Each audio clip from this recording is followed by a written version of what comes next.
2025년도에 우리가 더 나아진 신앙생활, 그리고 더 나아진 인생, 그리고 어떤 분들에게는 이렇게 이런 삶을 추구한다면 지금과는 다른 완전히 새로운 삶을 살 수 있도록 하는 영적인 생활 가운데에서 기본기에 해당되는 말씀들을 여러분들과 몇 주간에 걸쳐 나누고 있습니다. 상세히 좀 적어는 왔지만 시간상 좀 줄여서 말씀을 드리자면, 우리가 첫째 주에는 갈라디아서 2장 10절 말씀으로 그 주제를 나누었죠. 내가 살면 안 된다. 내가 살면 안 되고 내 안에 계신 주님이, 그리고 내 안에 계신 주님을 통해 하나님이 사셔야 한다. 그래야 우리가 진정한 삶을, 진실한 삶을, 복된 삶을 살 수 있다. 이것이 기독교의 첫 번째 기본기죠. 두 번째는 저와 여러분들이 인생의 참 포도나무이신 예수에게 잘 붙어있는 가지로 살아야 진정한 열매를 맺고 많은 열매를 맺게 된다라는 예수님의 말씀을 생각해 보았습니다. 그것을 받아들이거나 거부하는 건 우리들의 몫이지만 예수님은 그렇게 말씀하셨고, 그리고 그 말씀에 의지해서 실제로 예수님의 참 포도나무이신 예수님께 붙어있는 가지로 살았던 그런 인생, 그런 개인, 그런 가정, 그런 민족들이 받는 복들이 있었습니다. 그리고 세 번째 살펴본 것은 요한일서 4장 16절 말씀. 하나님이 우리를 사랑하시는 사랑을 우리가 알고 믿었노니 하나님은 사랑이시라. 사랑 안에 거하는 자는 하나님 안에 거하고 하나님도 그의 안에 거하시느니라. 그리스도인들이 가장 우리가 추구하는 그 상태가 요한복음 15장 4절 5절의 말씀이라면 그 비교를 이 말씀이 하고 계시죠. 우리가 하나님 안에 거하고 하나님도 내 안에 거하시는 것, 그게 사실은 내 안에 예수가 사는 삶이고 우리 안에서 우리가 주님과 붙어있는 삶을 사는 방법인데, 어떻게 살면 그렇게 살 수 있다고 말씀하십니까? 사랑 안에 거하는 자가 그런 삶을 살 수 있다는 것입니다. 사랑 안에 거한다. 여러분, 세 번째까지의 내용을 볼 때 그리스도인의 삶과 신앙이 성장하고 성숙하면서 이게 예수 믿는 복이 이런 거구나. 예수 믿는 그 능력, 예수를 믿어서 능력이 생기는 게 이런 거구나 라는 것들을 맛보며 살아가는데, 체험하면서 살아가는데 가장 중요한 것이 무엇이냐 하면 하나님의 사랑, 예수님의 사랑, 나를 위하여 자기 몸을 버리신 예수님의 사랑, 우리를 위하여 외아들을 십자가에 내어주신 그 하나님의 사랑이 내 안에 있고, 내 안에 있는 그 사랑이 우리로 하여금 나 자신을 받아들이게 하고 다른 사람들을 사랑하게 하는 것. 여러분, 이게 예수 믿는 삶의 본질이자 예수 믿어서 많은 열매를 맺고 정말로 예수 믿어서 변화되고 예수 믿어서 새로운 삶을 살게 되는 비밀이고 비결인 줄 꼭 믿으시기를 바랍니다. 이게 너무 중요한 거죠. 여러분, 정말 하나님의 말씀과 성령의 교훈, 그리고 그렇게 살았던 신앙의 선배들, 그렇게 누렸던 신앙의 선배들의 그런 믿음의 역사를 따라서 정말로 다시 한번 권면을 드립니다. 예수 그리스도께서 우리를 사랑하신 그 사랑의 불, 하나님께서 우리를 그 아들을 통해서 사랑하신 그 사랑의 불이 내 안에 있는지 보시고, 그 불이 꺼지면 영적인 생명이 죽는 줄 아시고, 그 사랑의 불이 느껴지면 영적으로 내가 살아있는 줄 아시고, 그 사랑의 불이 우리를 사랑으로 인도할 때, 그때 하나님의 역사와 기적과 복이 내 삶에 나타난다는 것을 꼭 기억하시고 그렇게 살아가기를 평생에 소원하는 우리 모두가 되시기를 축원합니다. 오늘은 네 번째 시간으로 우리가 볼 것은 이 땅에서 예수님이 행하신 일과입니다. 왜 이것이 중요합니까? 이 땅에서 사신 예수님의 이 일과가 중요한 이유는 예수님이 육신의 몸을 입고 이 땅에서 사셨는데, 예수님께서는 우리와는 다르게 이 땅에 사시면서 사랑으로, 하나님 아버지의 사랑으로 사시고 행하셨다라는 것입니다. 그런데 내 안에 계신 하나님의 사랑으로, 우리 예수님께서 아버지의 사랑으로 이 땅에서 지속적으로 사실 수 있었던 그런 힘과 능력이 바로 이 예수님의 습관에서부터 나왔기 때문에 우리가 오늘 이 네 번째 말씀을 보는 것입니다. 그러므로 여러분, 정말로 우리가, 여러분들과 제가 내 안에 하나님의 사랑의 불이 늘 숨쉬었으면 좋겠다. 그리고 그 자기 몸을 버리신 예수님의 사랑, 그 외아들을 내어주신 하나님의 사랑이 내 안에서 역사해서 나도 그 사랑을 가지고 나를 용납하고 다른 사람들을 사랑하는 그런 삶을 살았으면 좋겠다. 내가 그렇게 되어야 되겠다. 깨닫고 아는 것만으로는 그렇게 살 수가 없다라는 것입니다. 예수님께서 우리가 깨닫고 우리가 아는 것, 우리가 소원하는 그것을 어떻게 살 수 있는지, 그 비결과 그 방법들을 예수님의 일과 가운데에서 가르쳐 주신 것입니다. 여러분, 우리 안에 하나님의 사랑이 우리 마음과 영혼에서, 우리의 삶에서 계속 잘 타오르기 위해서는 좀 비유하자면 연료가 필요합니다. 여러분들과 제가 그다지 아름답지 못한 나 자신, 내가 보기에 내가 미운 나를 있는 그대로 용납하고, 그리고 다른 사람들을 이해하고 그분들을 섬기기 위해서는 영적인 힘이 필요합니다. 연료가 필요하다라는 거죠. 자, 예수님은 이 영적인 힘의 근원이 무엇이고 영적인 삶의 연료가 무엇인지 분명히 아셨습니다. 그 근원과 연료는 무엇입니까? 바로 하나님 아버지와의 교제에서 나오는 것이었습니다. 하나님 아버지와의 교제. 하나님과의 영적 교제가 예수님의 영혼을 회복시켜 주시고 예수님의 영혼을 평안케 하고 예수님의 영혼을 지도해 주셨습니다. 하나님 아버지의 위로와 격려를 받게 하셨고 하나님 아버지의 뜻을 듣고 알게 하셨습니다. 온전한 인간으로, 온전한 하나님의 아들로 살게 하셨습니다. 오늘 본문을 보시면 예수님은 전날 늦은 시간까지 많은 일들을 사람들 속에서 감당하셨습니다. 32절 이하에 보면 저물어 해질 때 모든 병자와 귀신 들린 자를 예수께 데려오니 온 동네가 그 문 앞에 모였더라. 동네가 다 예수님이 계신 그 문 앞에 모인 거죠. 예수께서 각종 병이 든 많은 사람을 고치시며 많은 귀신을 내쫓으시되 귀신이 자기를 알므로 그 말하는 것을 허락하지 아니하시니라. 중동의 날씨가 한낮에는 굉장히 덥습니다. 그게 사람이 다니기가 어렵습니다. 하지만 해가 지면 금방 선선해지기 때문에 그제서야 사람들은 예수님께 병자들을 데리고 나온 거죠. 모두가 다 예수님을 찾았습니다. 본문에 보면 많은 사람을 고치시고 많은 귀신을 내쫓으셨다고 하시는데 예수님은 능력이 없지 않으시지 않습니까? 능력이 계시죠. 그러니까 와, 이렇게 다 왔네. 한 번에 다 나을지어다. 그래도 나았을 거라고 생각합니다. 아이고, 다 나가, 다 귀신들 다 나가, 이렇게 하셔도 나갔을 거라고 생각합니다. 그런데 예수님은 성경에서 보시는 것처럼 그렇게 하지 않으시고 한 사람 한 사람 만져주시고 한 심령 귀신을 내쫓아 주셨습니다. 아마도 밤 늦은 시간까지 그렇게 하셨을 것입니다. 그리고 다음 날에는 쉬실 수 있었나? 그렇지 않은 것처럼 보입니다. 36절에 보니까 시몬과 및 그와 함께 있는 자들이 예수의 뒤를 따라가 만나서 이르되, 예수님을 쫓아온 거예요. 찾아온 거예요. 누가 주님을 찾아요? 모든 사람. 예수님 지금 아침부터 지금 사람들 저기 다 밀려 있어요. 지금 사람들 많이 왔어요. 다 예수님만 기다리고 있어요. 뭐 지금 그러고 있는 거죠. 아침에 늦은 밤까지 사역하시고 이른 아침부터 또 사역하실 수밖에 없었습니다.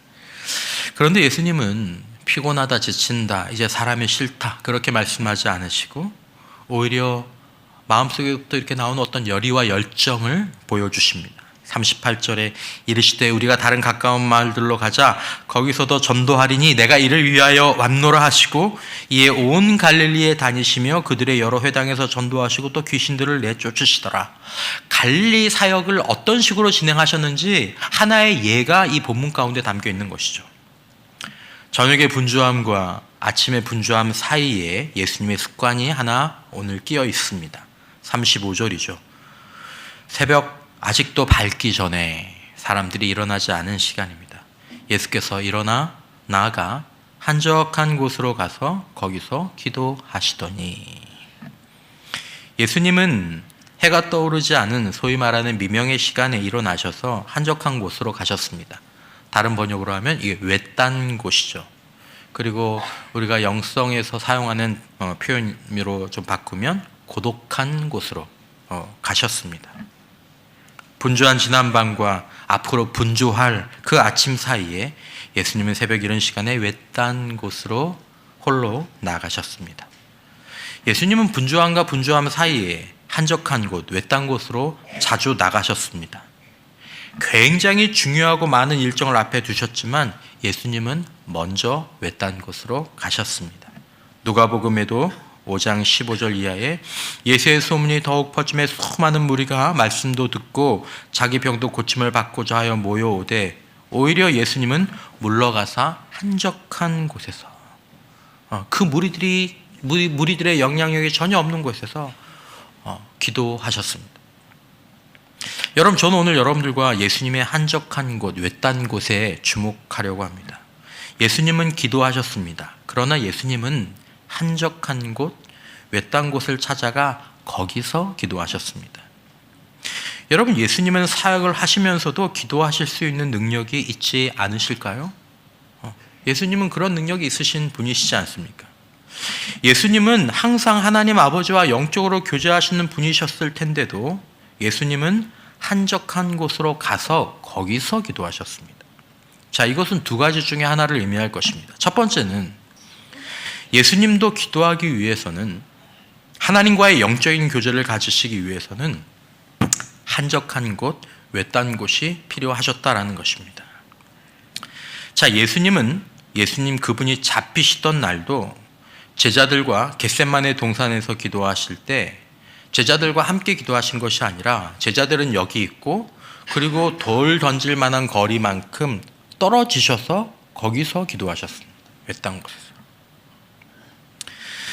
자, 첫 번째 이유가 아니라면 두 번째, 만일 예수님이 꼭 기도하기 위해서 이런 외딴 곳이 필요 없었다 할지라도 예수님이 우리에게 뭔가를 보여주고 알려주시기 위해서 한적한 곳, 외딴 곳을 찾아가시는 그런 본을 보여주셨을 수도 있습니다. 그러나 첫 번째가 됐든 두 번째가 됐든 이것이 우리에게 의미하는 바는 무엇입니까? 우리가 한적한 곳, 외딴 곳을 찾아가야 한다라는 것입니다. 기도는 두 번째입니다. 기도는 두 번째입니다. 예수님이 이렇게 말씀하셨습니다. 마태복음 6장 6절에 너는 기도할 때에 내 골방에 들어가 문을 닫고 은밀한 중에 계신 내 아버지께 기도하라. 기도하기 전에 어떤 제한사항이 있습니다. 은밀한 중에 보시는 내 아버지께서 갚으시리라. 세 번역으로 보면 너는 기도할 때 골방에 들어가 문을 닫고서 숨어서 계시는 내 아버지께 기도하여라. 그리하면 숨어서 보시는 너의 아버지께서 너에게 갚아주실 것이다. 예수님은 하나님에 대해서 놀라운 사실을 하나 말씀하십니다. 이것을 알면 왜 예수님께서 한적한 곳을 찾아가서 하나님 아버지를 만나고 하나님 아버지와 교제하셨는지 이유를 알 수 있습니다. 뭐라고 하나님에 대해서 말씀하십니까? 내 아버지는, 나의 아버지는 은밀한 중에 계신, 은밀한 중에 보시는 아버지다. 숨어서 계시는, 숨어서 보시는 아버지다라는 말씀입니다. 하나님은 어디나 계십니다. 그런데 예수님은, 우리가 만나고 우리를 보시는 하나님은 한적한 곳, 외딴 곳, 은밀한 곳에 계신다고 말씀하고 계신다라는 것입니다. 그러므로 우리는 은밀함의 문을 지나가야 비로소 거기서 참 기도의 자리와 공간을 만나게 된다라는 것입니다. 한적함의 문을 지나가야 비로소 숨어서 계시는 하나님 아버지와의 만남과 교제가 이루어질 수 있다라는 것입니다. 그러니까 만약에 우리가 은밀함의 문을 통과하지 않고 한적함의 문을 가지지 않는다면 우리의 기도는 실패를 예견하는 것과 다름이 없다라는 것입니다. 기름이 떨어진 차는 주유소를 가야 기름을 넣을 수 있습니다. 우리는 영혼의 기름을 스스로 만들어낼 수 없는 사람들입니다. 우리는 한적한 곳, 은밀한 곳, 외딴 곳, 고독과 침묵의 영적 주유소에 가야 거기에 계시고 거기서 기다리시는 아버지를 만날 수 있다는 것을 기억할 필요가 있다라는 것입니다. 그리고 이것은 우리의 영적인 상태와 지금의 현실을 진단하는 도구가 되기도 합니다. 기독교 2000년의 영성, 아니 구약시대를 다 포함하는 4000년의 신구약 영성에서 가장 먼저 시키는 훈련은 그러므로 고독과 침묵의 훈련입니다. 우리는 흔히 광야의 훈련이라는 말로 바꾸어 쓰기도 합니다. 고독과 침묵이 하나님과의 영적 교제의 필수적인 환경이 되기 때문입니다. 고독과 침묵이 없어도 나는 하나님과 영적 교제에 이룰 수 있다면 그는 예수님보다 나은 자이겠지만 그런 사람은 없을 것입니다. 하나님과의 영적인 교제가 없다면 은밀함의 문, 한적함의 문을 지나서 하나님과 이루어지는 그 영적 교제가 없다면 우리는 분주함에 치여서 고갈되어 버리거나 번아웃되거나 분주함을 감당 못하고 도망가거나 아니면 마치 자신들이 이것들을 넉넉하게 감당하고 있고 감당할 수 있는 것처럼 가면을 쓰다가 어젯밤에도 그랬고 오늘 아침에도 그랬지만 난 할 수 있어, 난 잘하고 있어요 라고 이렇게 가면을 쓰다가 어느 날 갑자기 속에서부터 무너져 내리게 되는 것이다 라는 것이죠. 여러분, 우리는 영적인 공급을 받아야 합니다. 참포도나무이신 주님으로부터, 아버지로부터 영혼의 기름을 채워야 하는데 그것은 오직 하나님 아버지와의 영적인 만남과 교제를 통해서만 그 영혼의 기름, 사랑의 기름, 좋으신 하나님, 예수의 사랑, 그 위로, 그 음성, 이것들을 이 영적인 만남과 교제를 통해서만 온다라는 것입니다. 그러므로 고독과 침묵 속에서 하나님 아버지와 영적 교제를 유지하지 못하고 사는 그리스도인은 세상의 유혹이나 사탄의 시험에 넘어갈 수밖에 없으며 잘해야 기독교 바리새인이 될 수밖에 없다라는 것입니다. 기독교 바리새인. 고독과 침묵은 기도보다 먼저 필요한 것입니다. 왜 내 기도가 어떤 수준에서 계속 머물러 있고 내 기도는 그렇게 은혜롭고 또 기름진 시간들이 되지 못하시는지 아십니까? 여러 가지 이유가 있겠지만 가장 중요한 이유 가운데 하나는 고독과 침묵의 문을 통과하지 않기 때문일 것입니다. 기도가 더 이상 깊어지지 않습니다. 나를 변화시키는 기도의 시간들이 되지 않습니다. 숨어서 계시는 하나님을 만나는 기도의 시간이 되지 못하는 거죠. 고독과 침묵을 배우지 못하면 그분들은 끝까지 진정한 기도를 배울 수가 없습니다. 한적한 곳, 은밀한 곳, 고독과 침묵 그 자체가 기도와 영적인 교제를 대신할 수는 없습니다. 그러나 고독과 침묵의 양과 깊이보다 그분의 기도의 깊이, 그분의 영적인 능력이 결코 더 커질 수는 없다라는 것입니다. 이건 예외가 없습니다. 고독과 침묵의 시간들이 없는 영적인 지도자가 어떤 깊이와 능력을 더 크게 그렇게 가질 수가 없습니다. 그러니까 그게 무너지면 기도가 무너지는 거고 결국 기도가 무너지면 그의 진실한 인격과 영성이 무너지게 되는 거죠. 그러므로 기독교, 유대교 역사를 전부 통틀어서 영성훈련에서 가장 우선적이고 기본적인 요구사항은 고독과 침묵의 환경 속으로 들어오라라는 것입니다. 그걸 먼저 가르칩니다. 그걸 먼저 훈련시킵니다. 입 다무십시오. 고독한 가운데 계십시오. 여러분, 오늘날 많은 사람들이 하나님을 만나고 느끼고 싶다고 말합니다. 여러분들고 또 저도 마찬가지일 것입니다. 나도 우리 신앙의 선배들이 체험했던 하나님의 그 신비, 그들이 그렇게 아름다운 문장으로 얘기하는 하나님의 그 임재의 달콤함, 하나님의 능력, 나도 어떻게 좀 체험할 수 없을까? 그런데 그 신앙의 선배들이 하나같이 말합니다. 고독과 침묵에 대한 인용문은 제가 정말로 끝도 없이 제공할 수가 있습니다. 영혼이 조용히 하나님 앞에 머무를 때 세상의 어떠한 소란보다 깊은 평안과 능력을 체험하게 된다.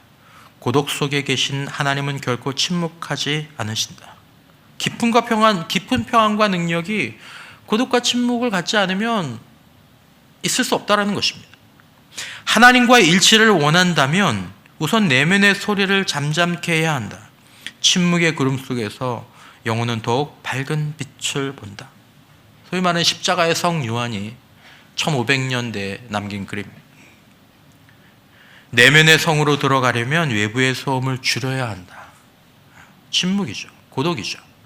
우리의 생각을 끊임없이 휘젓는 잡음이 사라질 때 우리는 영혼 깊은 곳에서 말씀하시는 주님을 발견한다.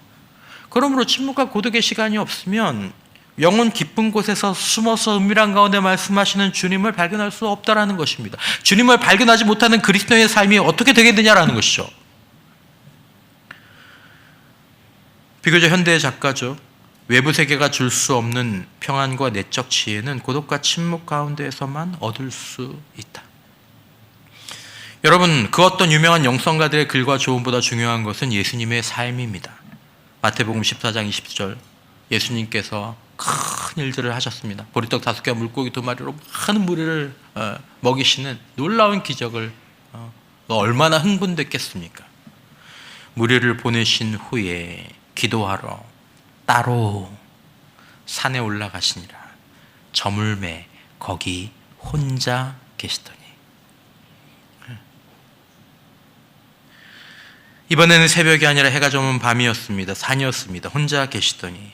사랑하는 성도 여러분, 저와 여러분들의 삶과 일과 가운데 고독한 장소와 침묵의 시간이 있습니까? 얼마나 있을까요? 여러분, 이것은 중요한 질문입니다. 제가 여러분들에게 기도하시는지 여쭙지 않았습니다. 고독과 침묵에 대해서 여쭈었습니다. 여러분도 아시는 것처럼 이 세대의 특징은 한적함이 아니라 분주함입니다. 더군다나 우리가 사는 이 도시의 특징 중에 하나는 침묵의 상실입니다. 우리 사회 자체가 분주한데 서울은 더 분주하죠. 서울에서 조금만 벗어나서 경기도 외곽 쪽만 나가도 7시, 8시 되면 깜깜하더라고요. 깜깜하더라고요. 근데 서울 들어오면 7시, 8시가 뭡니까? 10시, 11시, 12시, 1시. 잠은 언제 자나 몰라요. 그 가운데 우리가 살아갑니다. 여러분, 세상에서 철학적 종교와 사상들이 고독과 침묵을 가르치면서 그 유익함을 얘기합니다. 서점에 가보면 뉴에이지 계열의 책들에도 많이 나옵니다. 고독과 침묵, 명상. 당연하죠. 왜냐하면 고독과 침묵이 인간 영혼에게 주는 유익이 있기 때문입니다. 고독과 침묵은 자신을 만나고 영혼이 쉬는 환경을 제공하기 때문입니다. 그것으로 이룰 수 없는, 그건 그저 문일 뿐이지만 그 문을 통과하는 것만으로도 우리 육신과 영혼이 누리는 유익이 있다는 것이죠. 세상 사람들은 그걸 깨닫고 그걸 가지고 얘기하고 있습니다. 모든 진리는 하나님의 진리이기도 하죠. 예수님께서 한적함과 은밀함의 유용함과 필요성을 친히 보여주셨다면 그것이 기독까지 연결되지 않다고 하더라도 어느 정도 유익이 있는 것입니다. 여러분, 세상적인 고독과 침묵, 또 고독과 침묵에만 그치는 명상적인 고독과 침묵은 한계가 있고 나중에는 위험한 일이 될 수도 있죠. 그것까지 얘기할 필요는 없습니다. 여러분들이 기도하기 위해서 호흡법을 배울 필요는 없습니다. 하지만 고독과 침묵 가운데 기도하는 시간들이 많아지면 때로 호흡이 달라지기도 하죠. 기도의 한 단계거나 과정 가운데 그런 것들이 나타나곤 합니다. 자, 소리내서 기도하지 말라라는 뜻이 아닙니다. 예수님은 간절하게 기도하셨습니다. 기도는 간구라고 읽습니다. 기도와 간구는 서로 바꿔서 사용할 수 있을 만큼 역동적이고 열정적인 것이 그 기도의 본질입니다. 그러나 그런 간절한 기도조차도 고독함, 은밀함, 한적함이 필요합니다. 간절한 통성 기도는 침묵에서부터 올라오기 시작하고 그리고 그 기도는 침묵으로 돌아가죠. 열왕기하 19장 11절 이하에 여호와께서 이르시되 너는 나가서 여호와 앞에서 산에 서라 하시더니 여호와께서 지나가시는데 여호와 앞에 크고 강한 바람이 산을 가르고 바위를 부수나 바람 가운데 여호와께서 계시지 아니하며 바람 후에 지진이 있으나 지진 가운데에도 여호와께서 계시지 아니하며 또 지진 후에 불이 있으나 불 가운데에도 여호와께서 계시지 아니하더니 불 후에 세미한 소리가 있는지라. 이 세미한 소리, 교회의 새벽 기도의 시간이나 금요 기도의 시간은 고독과 침묵을 돕기 위한 시간입니다. 기도의 시간에 우리는 같이 있지만 각자의 영혼은 하나님 앞에 홀로 있으며 주변의 기도 소리가 너무 크거나 방해만 되지 않는다면 우리는 기도의 환경 가운데 오직 하나님만 바라보고 기다리며 또 기도하는 그런 도움을 받을 수 있는 것이죠. 때로 새벽이나 금요일날 기도할 때 사람들이 많이 떠나고 기도 음악만 나오는 예배당에서 우리가 간구하고 부르짖고 난 이후에 우리는 숨어서 계시는 하나님 아버지의 뜻과 마음을 만나고 느끼고 듣고 우리 영혼이 일어나는 그런 체험을 할 때가 많이 있습니다. 잠잠함의 영성. 시편 62편 5절 나의 영혼아 잠잠히 하나님만 바라라. 무릇 나의 소망이 그로부터 나오는도다. 잠잠함. 고독과 침묵의 시간이 사라질 때 우리는 하나님의 음성을 듣기 어렵습니다. 고독과 침묵의 시간이 사라지면 영혼은 서서히 메말라가고 내면은 혼란을 정리하지 못하게 됩니다. 난 누구지? 나의 정체성을 잃어버리게 되고 그것을 느끼면 더 불안하게 무엇인가를 쫓게 되고 무엇인가를 찾게 되죠. 홀로 하나님과 교제하지 못하면 다른 사람들과 함께 진실한 교제를 나눌 수 없습니다. 거짓된 교제를 나누게 됩니다. 이기적인 교제를 나누게 되죠. 영적인 변화와 성숙은 제자리 걸음을 하게 됩니다. 무엇도 수료하고 무엇도 수료하고 무엇도 수료했지만 진짜 영혼의 변화는 그것을 받았다고 나오는 것이 아니기 때문입니다. 여러분 2025년 새해를 준비하면서 정말 저와 여러분들이 하나님의 사랑 안에서 하나님의 사랑을 누리고 나누는 삶을 살아야겠다라고 사셔야 하기 때문에 결단하실 때 또 소원하실 때 반드시 여러분 고독과 침묵의 약속, 고독과 침묵의 훈련을 하실 수 있기를 바랍니다. 고독과 침묵의 포도주 부대를 만들어야 거기에 기도의 포도주를 담을 수 있고 영적인 하나님과의 교제의 포도주를 담을 수 있고 자기 성찰과 이해의 포도주를 담을 수 있고 참된 지혜와 평안의 포도주를 담을 수 있습니다. 현대인들에게는 고독과 침묵을 방해하는 장애물들이 너무 많지 않습니까? 도시는 더 그렇죠. 중요한 일들로 포장된 끊임없는 분주함. 어젯밤에도 중요한 일이 있었고 오늘 아침에도 중요한 일이 있고 그리고 끊임없이 울려대는 까똑 시도 때도 없는 알림들. 그것들을 뒤로하고 고독과 침묵의 자리를 찾을 때 느껴지는 이 낯섦, 불안, 두려움, 올라오는 죄책감, 자기를 비하하는 소리들. 어떤 사람들은 그렇게 얘기하죠. 야, 고독과 침묵 그런 건 옛날 수도원에서 하는 거지 지금은 하는 게 아니야 라는 잘못된 이야기들. 혹은 어떤 사람들이 갖고 있는 소위 명상류의 고독과 지식 속에 외골수가 되거나 세상에서 분리되었는데 그걸 초월로 합리화하는 이런 것들도 활동과 봉사만을 강조하는 그런 신앙생활들, 이런 방해물들이 있습니다. 여러분, 우리는 예수님께 배우고 성경으로 배워야 할 줄 믿습니다. 새벽 미명, 해가 저문 밤, 따로 한적한 곳, 혼자 계시더라, 잠잠히, 세미한 소리, 은밀함. 여러분, 우리는 고독과 침묵을 확보하고 회복해야 합니다. 그리고 지속해야 합니다. 너무 바쁩니까? 그렇다면 한적함이 너무 필요한 때입니다. 큰 일을 감당했습니까? 한적한 곳으로 가야 합니다. 큰 일을 기다리고 있습니까? 한적한 곳으로 홀로 가야 합니다. 그래야 영혼의 중심을 잡을 수 있습니다. 여러분, 우리의 고독과 침묵은 하루에 몇 분일까요? 하루에 5분부터 시작하십시오. 우리가 얼마나 분주하고 많은 소음 속에 살았었는지를 깨닫게 될 거예요. 5분도 못 견디는.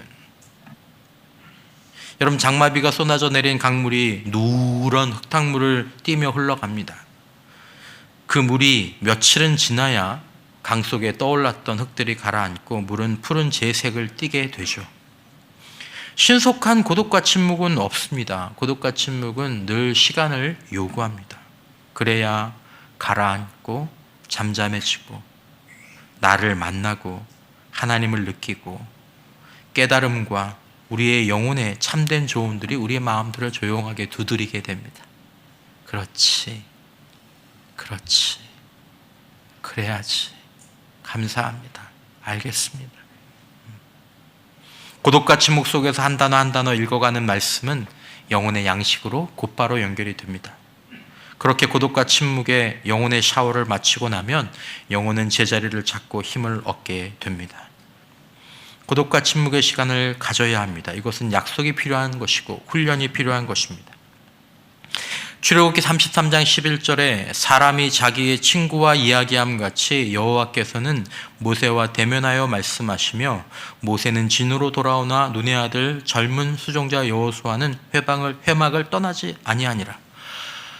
주님과 대면하여 말하던 이 모세의 영성은 광야 40년, 그가 양을 치던 이 40년의 고독과 침묵에서 나왔습니다. 아무도 없는 곳에서 40년을 그냥 양들과 산만을 바라보면서.